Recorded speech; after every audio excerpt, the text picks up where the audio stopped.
नमस्कार. मी पुष्पलता जगताप आणि तुमचं माझ्या यूट्यूब चॅनलमध्ये खूप खूप स्वागत आहे. आजच्या व्हिडिओमध्ये आपण जाणून घेणार आहोत पंढरपूरची पहिली वारी कोणी केली. पंढरपूरच्या पायी वारीचे रहस्य. चला तर मग जाणून घेऊया. यामागची कथा आजही जगाला माहीत नाही, पण त्या क्षणामागे एक अशी कथा दडलेली आहे जिने संपूर्ण इतिहासच बदलून टाकला. वारकरी परंपरेत पिढ्यानपिढ्या मोठ्या श्रद्धेने सांगितली जाणारी एक अद्वितीय आख्यायिका आज आपण बघणार आहोत. या कथेची सुरुवात होती मित्रांनो अशा एका रात्रीपासून जिथे एका मुलाच्या अहंकाराने आई वडिलांच्या डोळ्यात अश्रू आणले. त्याच मुलाच्या परिवर्तनाने साक्षात विठ्ठलाला एका विटेवर उभं राहणं भाग पडलं. तर ते परिवर्तन कसं झालं हे पहिल्यांदा आपण पाहूया. बघा, तो क्षण अतिशय भयंकर होता. बाहेर विजांचा भयंकर कडकडाट आणि धो धो पाऊस सुरू होता. आणि त्या कोसळणाऱ्या पावसात एका मोडक्या झोपडीबाहेर जानुदेव आणि मुक्ताबाई हे म्हातारे जोडपे थंडीने अगदी कुडकुडत उभे होते. त्यांच्या अंगावर धड वस्त्रही नव्हतं. आतल्या उबदार घरातून त्याचा तरुण मुलगा पुंडलिक बाहेर आला आणि त्याने म्हाताऱ्या बापाची कॉलर पकडली, आईला धक्का दिला आणि दोघांनाही त्या भर पावसात घराबाहेर हाकलून दिलं. दारावर जोरात लात मारून त्याने घर आतून बंद करून घेतलं. त्या आवाजाने जणू त्या म्हाताऱ्या आईचं हृदयच तुटलं. बाहेर पावसात भिजणारे आई वडील जीवाच्या आकांताने दार ठोठावत होते. पुंडलिका, अरे दार उघड, बाहेर पाऊस पडतो आहे, अरे आम्हाला आत घे.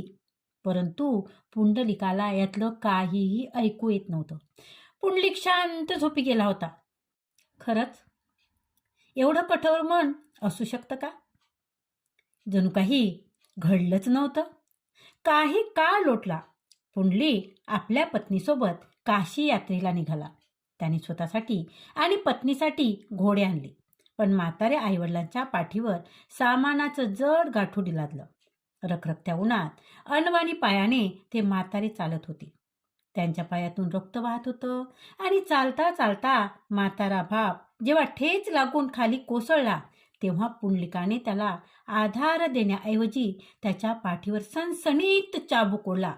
लवकर चाल असं ओरडत त्याने त्यांना ओढत पुढे नेलं.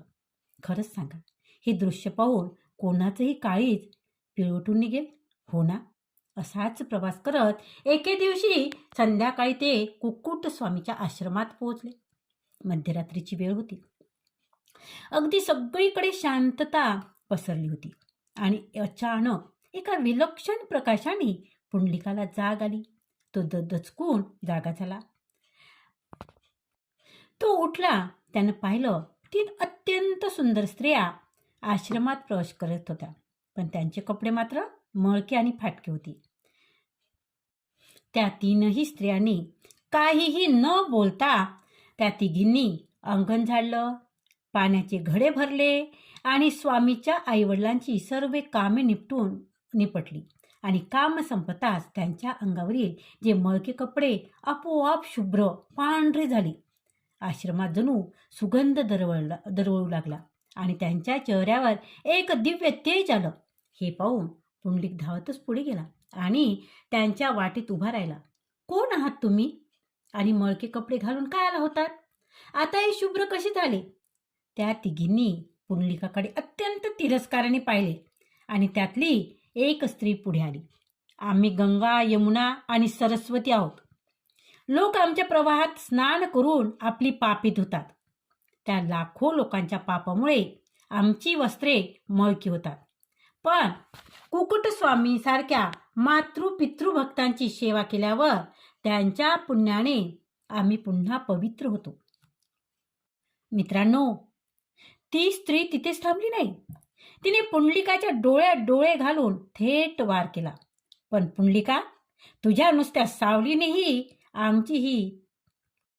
आमची तीर्थ वितळवतील. ज्यांनी तुला जन्म दिला त्यांचेच तू रक्त पित आहेस आणि तुझ्यासारख्या नराधमाला या जगात कुठेही क्षमा नाही. पुंडलिका, लक्षात घे. हे शब्द ऐकताच पुंडलिकाच्या पायाखालची जमीन सरकली. रक्ताळलेले पाय, चाबुकाचे फटके आणि भर पावसात घराबाहेर काढलेल्या आईवडील सगळं एका क्षणात त्याच्या डोळ्यासमोर तरळलं. तो तिथेच मातीत कोसळला. रात्रभर तो त्या अंगणात लोळत हमसून हमसून रडत होता. त्याला त्याच्या पापाची जाणीव झाली होती. सकाळ होता तो धावत आईवडिलांकडे गेला आणि थेट त्यांच्या पायावर कोसळला. ढसा रडत त्याने त्यांना मिठी मारली.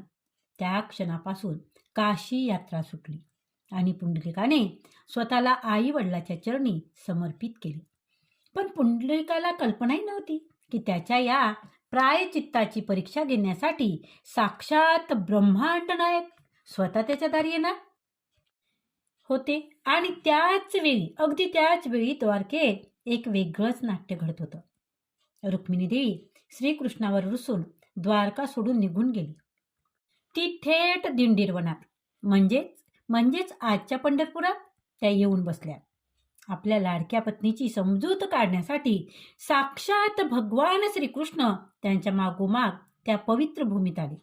पण तिथे आल्यावर या पवित्र मातीत पाऊल ठेवताच त्यांना एका परम भक्ताची ओढ लागली. तो भक्त म्हणजे दिवस रात्र स्वतःला विसरून आई वडिलाच्या सेवेत मग्न होता. श्रीकृष्णाची पावलं आपोआप त्या झोपडीकडे वळली. इकडे पुंडलिकाची झोपडी. त्या ठिकाणी पुंडलिकाच्या झोपडीत मात्र मिट्ट काळोख होता. फक्त मातीच्या पंतीत मंद ज्योत तेवत होती. जानुदेवी आणि मुक्ताबाई शांत झोपले होते. पुंडलिक त्यांच्या पायाशी बसला होता. त्याने दोन्ही हात अत्यंत हळूवारपणे आपल्या म्हाताऱ्या आईवडिलांचे पाय चेपत होते. त्यांच्या चेहऱ्यावर आता पूर्वीचा अहंकार नव्हताच, तर एक विलक्षण शांतता होती. तेवढ्यात अचानक बाहेर वाऱ्याची झुळूक आली. पण तिची ज्योत थरथरली आणि झोपडीच्या फाटक्या दारातून आत एक प्रकाश किरण आला. क्षणार्धात तो प्रकाश इतका वाढला जणू संपूर्ण झोपडी दिव्य तेजाने उजळून निघाली. आणि तेव्हाच दारात एक सावळी मूर्ती उभी पाहिली. गळ्यात वैजयंती माळा, कमरेला पिवळा पितांबर आणि चेहऱ्यावर एक अत्यंत लोभस्वानी शांत हास्य. साक्षात परब्रह्म पुंडलिकाच्या दारात उभे होते. मित्रांनो, त्या सावळ्या देवाने अत्यंत प्रेमाने आणि मृदू आवाजात हाक मारली. पुंडलिका, बघ, मी आलोय रे. हा आवाज ऐकून पुंडलिकाचे हात क्षणभर थांबले. त्याला जाणीव झाली की साक्षात वैकुंठाचा राणा दारात उभा आहे. ज्याच्या दर्शनासाठी योगी हिमालयात आयुष्यभर तप करतात, तोच देव आज स्वतः त्याच्या दारात उभा होता. पण पुंडलिकाने मागे वळून पाहिले नाही. आई वडिलांची झोप मोड होईल या भीतीने तो जागेवरून सुद्धा उठला नाही. त्याने आपले हात पुन्हा आईचे पाय चेपण्यासाठी वळवले. जवळच एक जुनी वीट पडली होती. पुंडलिकाने न पाहताच ती वीट उचलली आणि मागच्या बाजूला दाराच्या दिशेने ती भिरकावली. आणि तो अत्यंत नम्र स्वरात म्हणाला, आणि त्याच्या स्वरात नम्रपणा तर होताच, पण अगदी ठाम आवाज सुद्धा होता. तो म्हणाला, प्रभू, माझ्या मात्या पित्याची सेवा सुरू आहे. मी आता इथून उठू शकत नाही. माझी सेवा पूर्ण होईपर्यंत कृपा करून या विटेवर उभा राहा. सृष्टीचा निर्माता ज्याच्या एका इशाऱ्यावर काळाचे चक्र फिरते, तो देव मात्र त्या विटेकडे पाहतच राहिला. त्याच्या चेहऱ्यावर राग नव्हता, तर आपल्या भक्ताच्या असीम प्रेमाने आणि निष्ठेने त्याचे हृदय आता भरून आले होते. त्याने 2 पावलं पुढे टाकली. आपले दोन्ही पाय अगदी समचरण त्या विटेवर ठेवले. आपले दोन्ही हात कमरेवर ठेवले आणि भक्ताच्या त्या एका आज्ञेखातर तो देवाचा देव त्या विटेवर मुकाट्याने उभा राहिला. ही घटना साधी नव्हती मित्रांनो. ही घटना साधी नव्हती. जो देव कधीच एका जागी थांबत नाही, तो एका विटेवर स्वतःला बांधून घेत होता. आता ही बातमी देव लोकात पोचली. वैकुंठ रिकामं झालं होतं. नारायण एका भक्ताच्या विटेवर उभा आहे हे ऐकताच देवगण आता पंढरपूरकडे धावू लागले. संपूर्ण पंढरीत देवगणाची गर्दी होऊ लागली. पण या सगळ्या सर्वात मोठी घटना घडत होती ती दूर कैलासावर. तिथे एक भयानक बर्फाळ शांतता पसरली होती. भगवान शिव ध्यानात बसले होते. त्यांचा श्वास अत्यंत संत सुरू होता.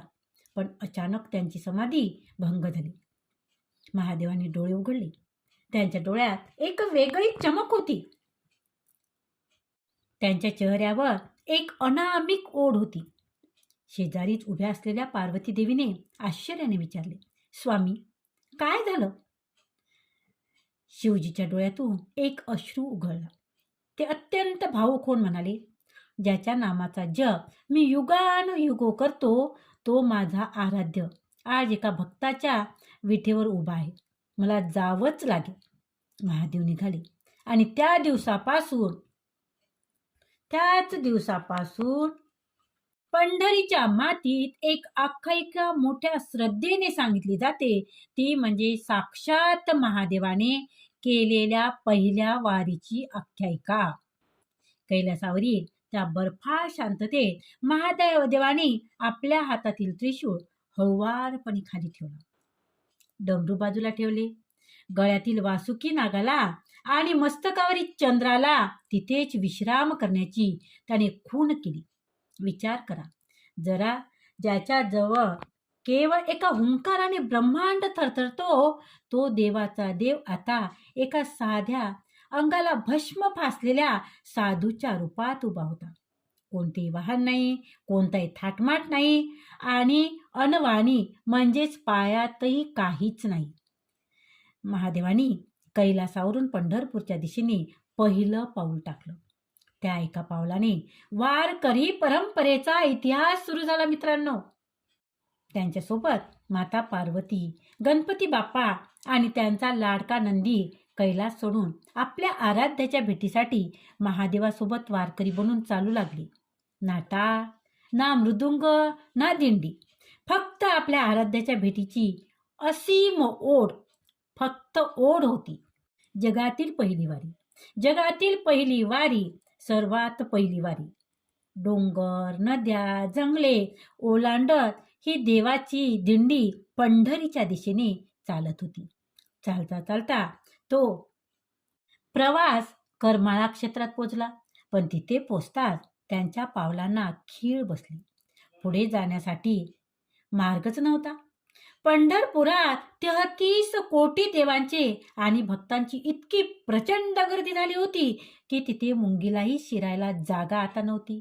ती अलोट दाटी पाहून माता पार्वतीचे पाऊल तिथेच थबकले. त्यांनी महादेवाकडे पाहिले आणि तिथेच थांबण्याचा निर्णय घेतला. पार्वती देवीने तिथेच थांबण्याचा निर्णय घेतला आणि महादेवाने क्षणभर त्यांच्याकडे पाहिलं आणि शांतपणे पुढे निघाले. आणि इथेच एक अद्वितीय रहस्य दडलं आहे मित्रांनो. बघा, आजही आपण करमाळाला गेलो ना, तर तिथे श्री कमला भवानी माता विराजमान आहे ना. ती दुसरी तिसरी कोणी नाही तर पहिल्या वारीत थांबलेल्या साक्षात माता पार्वतीच आहे. हेच तर तिथलं रहस्य आहे. पार्वती मातेला तिथेच ठेवून महादेव आणि बाप्पा आणि नंदी पुढे निघाले. गर्दीतून वाट काढत ते पंढरपूरच्या वेशीवर महाद्वाराजवळ पोचले आणि तिथे भक्तांचा अक्षरशः महासागर उसळला होता. प्रचंड गर्दी, धक्काबुक्की आणि उकाडा या सगळ्यामुळे गणपती बाप्पा थकून गेले. त्यांच्याने एक पाऊलही आता पुढे टाकवेना.